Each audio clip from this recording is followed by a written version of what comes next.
সেখানেই মধুর শ্রী বৃন্দাবন। তাই আজ এখানে বৃন্দাবন সৃষ্টি হয়েছে। আজ এখানে বৃন্দাবন সৃষ্টি হওয়ার কারণে এখানে একটু রাধা নাম হবে। তাই সবাই মিলে একটু রাধা রাধা বলে আমরা ডাকি। বৃন্দাবনের আকাশ মধু, বৃন্দাবনের বাতাস মধু, বৃন্দাবনের কীট পতঙ্গ আদিও মধু, বৃন্দাবনের সব কিছুই মধু। সাধু গুরু বৈষ্ণবের চরণ ধুলি মধু,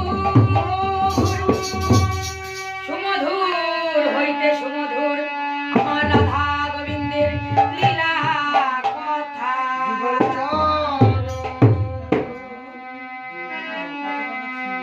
রাধে রাধে জপা করো, কৃষ্ণ নামে রস ক্রিয়া করো।